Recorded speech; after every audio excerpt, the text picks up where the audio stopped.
আমরা এখন চলে এসেছি তাজপুর। দীঘা থেকে জাস্ট অটো বা টোটো বুক করে নিয়ে ৮ ঘন্টা ৪৫ মিনিটের মধ্যেই চলে আসতে পারেন তাজপুর। এখানে দীঘার মতন অতটা ভিড় নেই, কিন্তু খুব সুন্দর। এখানে যেরকম ভাবে আপনারা চানও করতে পারেন, অত ভিড় নেই, পরিষ্কার। আর এখানে তার সাথে রয়েছে ঝাউবন, পিছনেই রয়েছে ঝাউবন। আর সাথে রয়েছে এখানে আপনারা আপনাদের পরিবারের সাথে এনজয় করার জন্য সুন্দর সুন্দর অনেক ছোট ছোট রেস্টুরেন্ট রয়েছে, হোটেল রেখা আছে, অনেক হোটেল রয়েছে।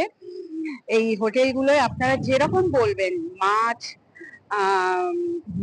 দেশি মুরগি, হাঁস, মাংস আপনাদের সামনে কেটে পরিষ্কার করে রান্না করে দেবে, যেরকম বলবেন। এখানে অনেকে লাঞ্চ করছে, টিফিন করছে। হুম, খুব সুন্দর ভিউ, এবং কোনো কোলাহল নেই। যারা একটু শহর থেকে দূরে শান্তিতে থাকতে চাইছে, এখানে এসে এনজয় করতে পারেন। সত্যি অপূর্ব, সামনে সমুদ্র, বসে বসে আপনারা এখানে এনজয় করতে পারেন, খাবার খেতে পারেন, লাঞ্চও করতে পারেন, টিফিন করতে পারেন। হুম, অসাধারণ জায়গা। এটা হচ্ছে তাজপুর।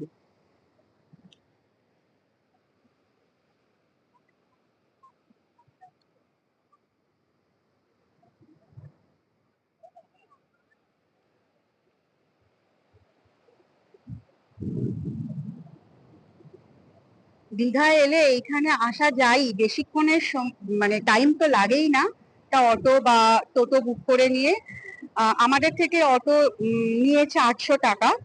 আমরা যেহেতু মন্দারমণির ট্যুরটাও করেছি এর সাথে, তো ১০০০ টাকা পড়েছে।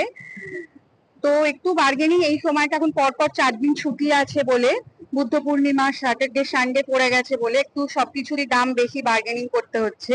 কিন্তু আপনারা এসে বার্গেনিং করলে আরো কমেও পেতে পারেন। কিন্তু দীঘা এলে, দীঘার ওই ভিড় থেকে যদি একটু দূরে আসতে পারেন, তো এখানে সত্যি আপনারা খুব এনজয় করবেন ফ্যামিলির সাথে, ফ্রেন্ডসদের সাথে।